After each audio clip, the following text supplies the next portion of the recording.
All right, everybody, we are live. I hope you can all hear me all right. Go ahead and put in the chat if you can hear me just fine. I'm not using a professional microphone or anything. My dad is still going through security at whatever airport he's going through. So hopefully he'll be able to join us for a few minutes here once he gets through security and gets his boarding pass. We'll see. But go ahead in the chat and tell us where you're coming in from. Let us know where you're watching. We always like to see that. Looks like we've got from Ohio. That's nice. Ohio. Okay. Who else? Where are we coming in from, everybody? Richmond, Virginia, Kentucky, Georgia. My brother lives in Georgia, actually. It's good to see you all on with us today. Make sure you guys are subscribed to the channel, and also make sure you go over and check out chuckholton.com. We put up lots of extra stuff over there. Lots of stuff we can't put up on YouTube, for example. It's a great quality of stuff over there. So we're going to do just a quick rundown while we wait for my dad. We're talking about Greenland and why Trump wants to take it. So I figured I could give it a shot. So we got from Chile, Pennsylvania, Colorado Springs, Oklahoma. Very awesome. Very awesome. So let's get into it. I was just want to go through a list of a few reasons why Trump wants to take Greenland, because to me, this is also kind of confusing. Why did Trump want to take Greenland? It's kind of out of the blue, I thought. Well, Trump has been repeatedly framing Greenland as vital for U.S. national security. As you guys know, Greenland sits in the Arctic. It controls the access between North America and Europe, especially around the Greenland, Iceland, and the UK gap. It's a great choke point for tracking Russian submarines, actually, and also aircraft. So as you can see there, that would be a great reason for us to have Greenland. All right, I just got word from Chuck. He'll be on in 2 minutes. So hang in there. Again, let us know where you're watching in or coming in from. It's great to see you all on with us. This will be a short live, by the way, even when my dad does join, because he's got another interview that he needs to be doing around 3. So it'll be a short live. To continue on, let's see here. Look at my notes. Trump's administration is claiming that without control of Greenland, Russia or China could gain influence, even though the Danish military officials are saying that there is no notable Russian or Chinese presence anywhere near the island. So there's that. Not sure why he's saying that. Besides all of that, there's also the natural resources that we have to think of, and the economic value. Greenland is extremely rich in critical minerals, especially rare earth elements like lithium and titanium and etc., which are pretty vital for manufacturing electronics, for example, in defense systems and renewable energy technologies. The U.S. U.S. control would also reduce dependency on foreign, particularly Chinese, supply chains. There we go. These resources. Hey, my dad just joined, everybody. So I'm going to let the professional take over. It's been an absolute pleasure to do an intro for you guys. And good job, Nate. Man of the hour. Dad, can we hear you all right? Can you hear me? Yes, we can hear you. All right. Okay. Take it away. Sorry about that, folks. I'm in Chicago, but that paragon of efficiency, where they might be rude, but at least they're slow. So anyway, I have to do this pretty quick. I've got a bunch of stuff to show you and to talk about today. So I'm going to break this down into a couple different segments here. First thing I'm going to do is just talk about why Greenland is such a big deal. Why is it necessary, to pay attention to Greenland? And I'm not going to get into President Trump's claims or desire to purchase it or anything like that. I'm just going to talk about the need right now, because it is a serious issue without a doubt. And so I want to show you some of the, hang on, I'm having to set this up while I'm talking here. Show you some of the images that I put together, if I can find them. Maybe not. Okay. So Greenland, that is not green, it's a giant sheet of ice up in the north, and it's gotten pretty popular in the press with politicians lately, talking about the United States annexing it, buying it, taking it by force. Why is President Trump talking like this? And what can we infer from his, what he's saying? And it is super important, but it's also, it currently is part of a NATO country, Denmark. So that's kind of a complicating factor, to say the least. Now, just the most recent things President Trump has been saying is that we're going to take over Greenland one way or the other. We'll do it the easy way, or we're going to do it the hard way. I'm going to just kind of leave all that stuff off to the side and just talk about why Greenland is so important. Okay, so I'm going to pull up a map here. If we look at the size of Greenland, it's not as big as it looks on those maps because of the universal transverse Mercator projection. It looks like it's almost as big as Africa, but it's actually not. It's not that big. But it is still a sizable chunk of land, and it goes right up to the North Pole. Now I'm going to pull up a map here and show you, see if I can pull that up. Hold on a second.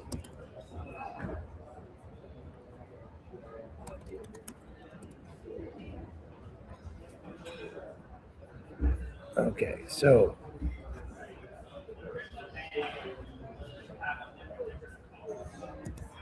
there we go.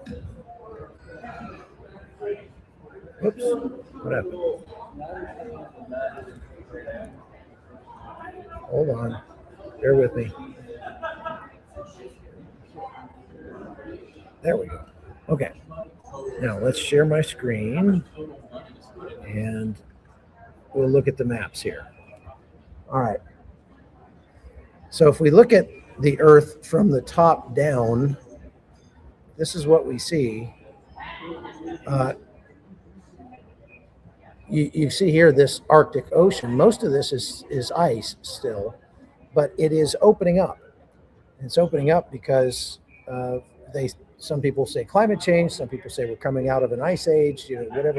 Whatever you want to blame it on. The truth is, the amount of ice is decreasing by like 285,000 tons of ice a day, or something like that. It's just insane how this is opening up. And so they figure by 2100, this all could be open, or most of it could be open for most of the year. So look at Russia over here. They have the largest amount of coastline along this ocean. And if you look at the shipping routes that people currently have to take to get products from over here in China, they got to go from here all the way down and around. They got to come up either through the Suez Canal, or they got to go around the Cape of Good Hope and come across this way to the Panama Canal, and then up to California or over to the East Coast, whatever. Okay.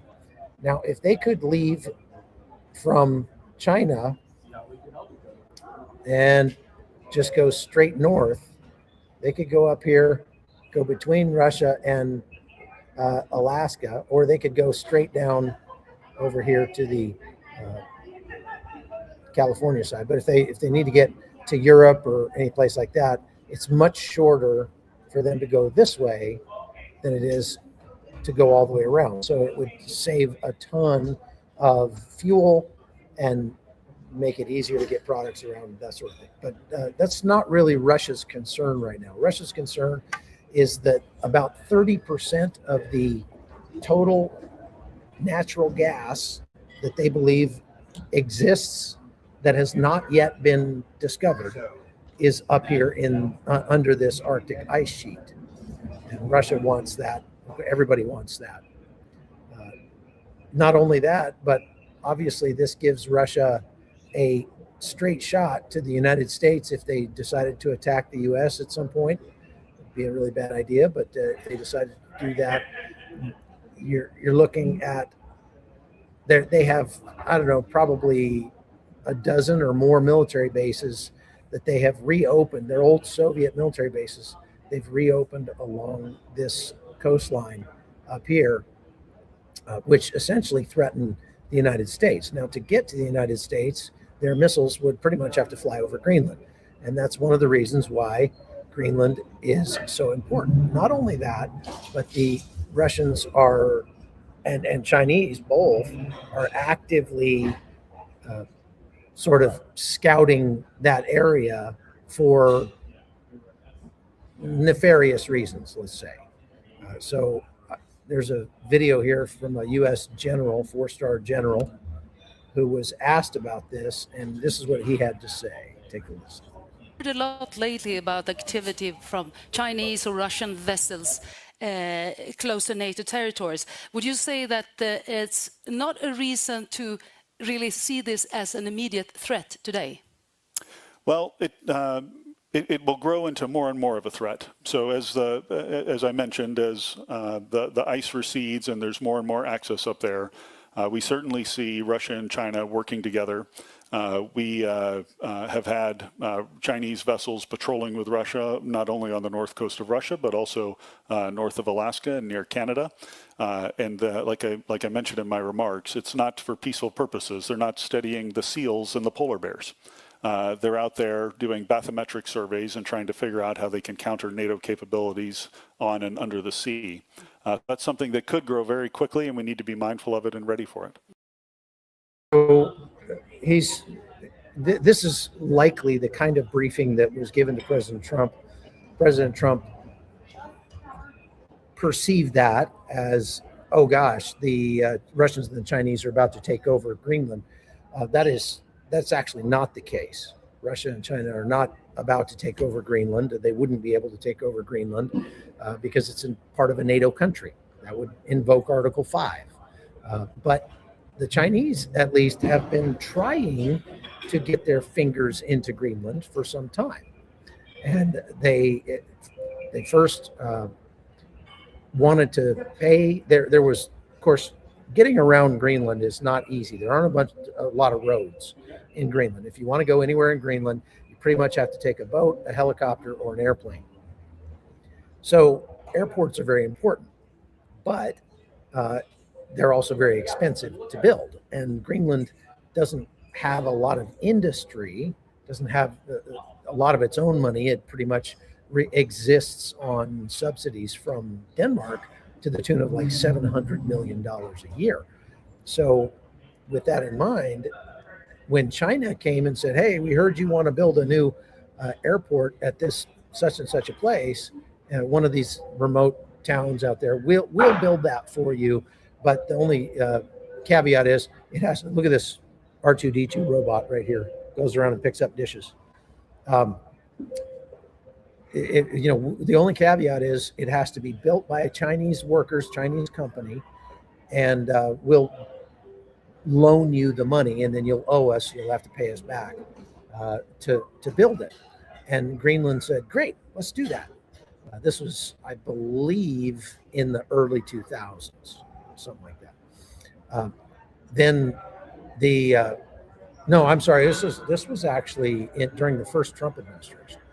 So then the Trump administration heard about it and said, like, no way, we're not letting Chinese do that. So they made a phone call to Denmark and said, this is a non-starter for us.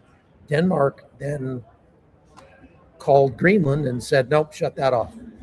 We're not going to let China loan money to Greenland. And the challenge Greenland has is they have limited autonomy to make their own laws and enforce them and things like that. But they do not have the right under current law to negotiate with foreign powers, to negotiate with countries other than Denmark. So Denmark turned that one off.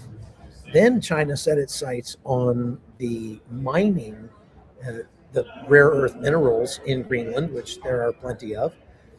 And they had, I think, 3 different locations where they were setting up mines that they started the process of putting together mines to extract those rare earth minerals. And again, the Trump administration was like, not going to happen. And they lost those contracts and they got kicked out. So China has actually tried. Now, Russia has not tried so much to take land in Greenland or anything like that. But what they have tried to do is claim sovereignty over everything all the way up to the North Pole. If we go back to the map here and take a look at this. Nope, not that one. There we go. I think I'm looking at the wrong thing here. Is that Nathan? Is that your map? That's Nathan's map. Yeah, that's my map. I'm like, That's wait my a map. second. Okay, Your sorry. map's over here. Well, you can show them then. That's fine. Just look there at the North Pole. The North Pole is kind of right in the middle, about equidistant between Greenland and Russia, and they are claiming the exclusivity over everything. The North Pole is about right here. They're claiming exclusivity on everything. It's much further out than the traditional exclusive economic zone that would surround a nation's coast of about 200 miles. So they even went so far as to take a submarine and put a Russian flag on the seafloor at the North Pole. There's interesting documentaries out there about that. All of these things show that that this area is becoming more and more important. Now, the United States has a military base right now in Greenland, right here at they call it Thule Air Force Base, or Patufic, which is right up here. And this is an older base right here. Sorry. Patufic is up this way. Let's look.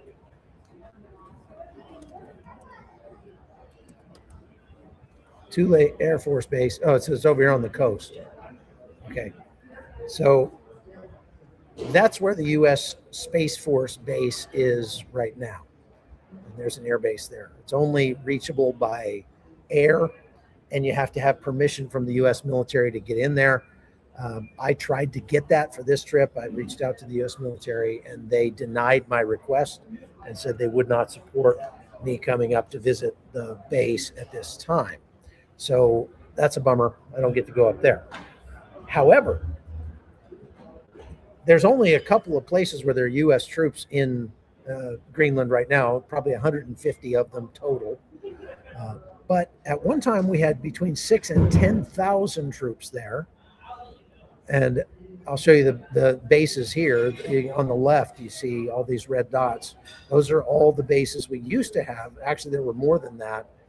There were some along the eastern coast of Greenland as well.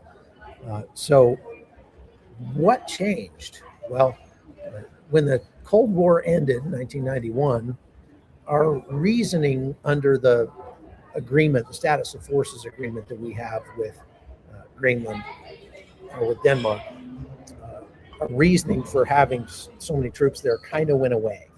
We didn't really need them as much because Russia was not so much of a threat. That has since changed and has become more of a threat. But at least in the 90s, it wasn't such a threat. So they sort of demobilized a whole bunch of those guys and brought them home. And thank God they did, because those guys were probably miserable up there freezing their kanikas off in the frozen tundra of the north. But there was a very interesting base right here out in the middle of nowhere. And I could switch to satellite view, but it would look exactly the same. It's just completely white. It was called Camp Century. And Camp Century, I don't think, here we go. Look at these photos of Camp Century. It's like something out of a movie.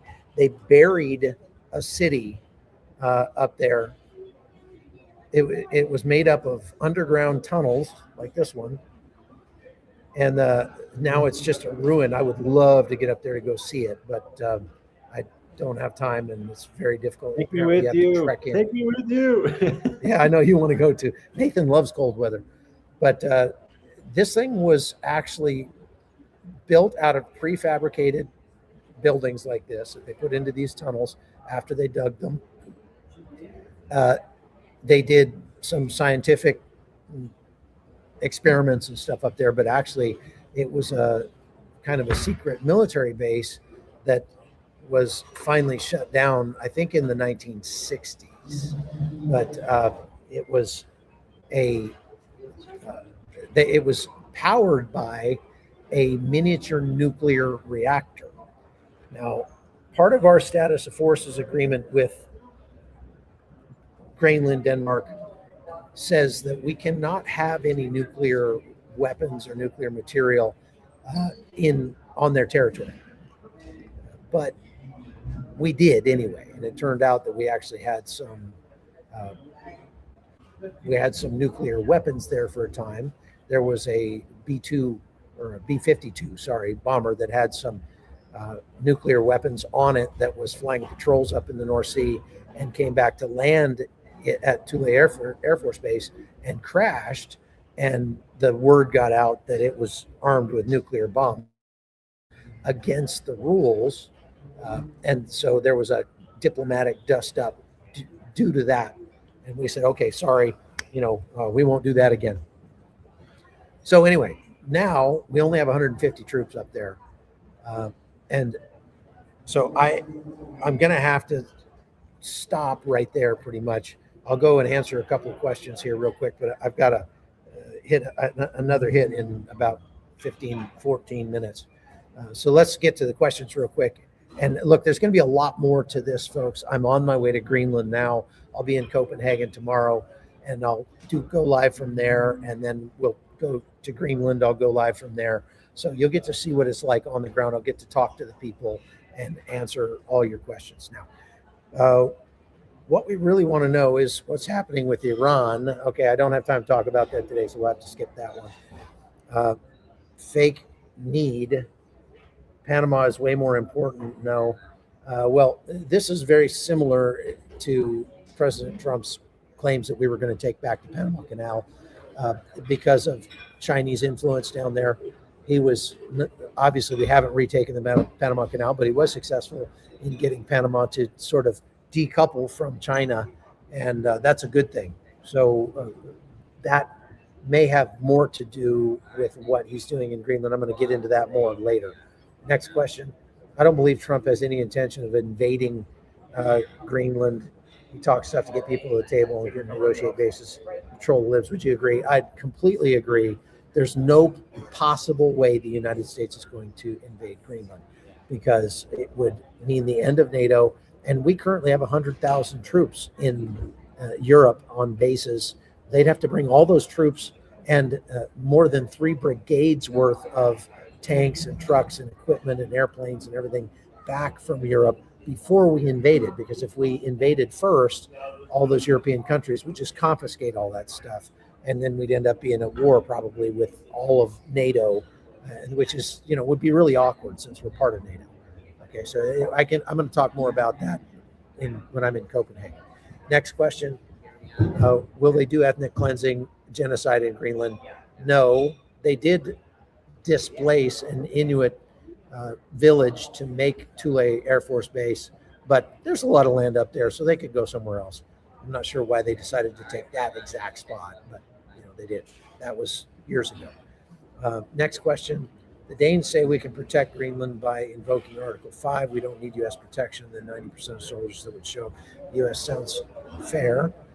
That's true because they are a NATO country and we're part of NATO, and we have agreed to send up to 300,000 troops. If a NATO country is invaded, then there's no need for us to own it if we can, we have full run of it, and they don't really need us to own them if we can, if we've already agreed to protect them. So either way, it's not likely to happen. Next question. Wasn't Kurt Russell stationed there? I have no idea.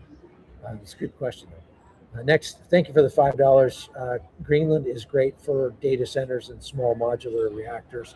Free cooling, can reuse heat for something else useful too. Yeah, I agree. I think that's a great point. Next question. When did Russia become a threat?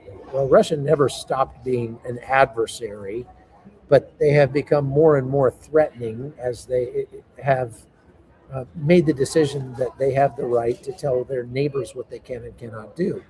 Now, obviously, they don't like the fact that 14 of their previous satellite countries that were part of the Soviet Union are now part of NATO. But the reason they're part of NATO is because they don't want to be under Russia's thumb. They don't want to live like Russia. And so Russia sees its power and influence waning, and that makes them more of a threat. And of course, they've been threatening ever since the war started in Ukraine in 2008. They've been making threats against the United States and NATO. Next question. Maybe take Greenland as payment for everything owed us by the EU and NATO. They don't owe us anything in terms of like money. We haven't lent them any money. We haven't loaned any money to NATO or the EU. We have an agreement with them through NATO that all of us will spend a certain percentage of our GDP on the protection of NATO countries. The United States being the largest economy out of NATO, we end up spending the majority of the money because we're living up to our end of the bargain. But it's not that we don't get anything out of that bargain. And so I don't agree with people who say we need to, get out of NATO. And don't confuse NATO and the UN.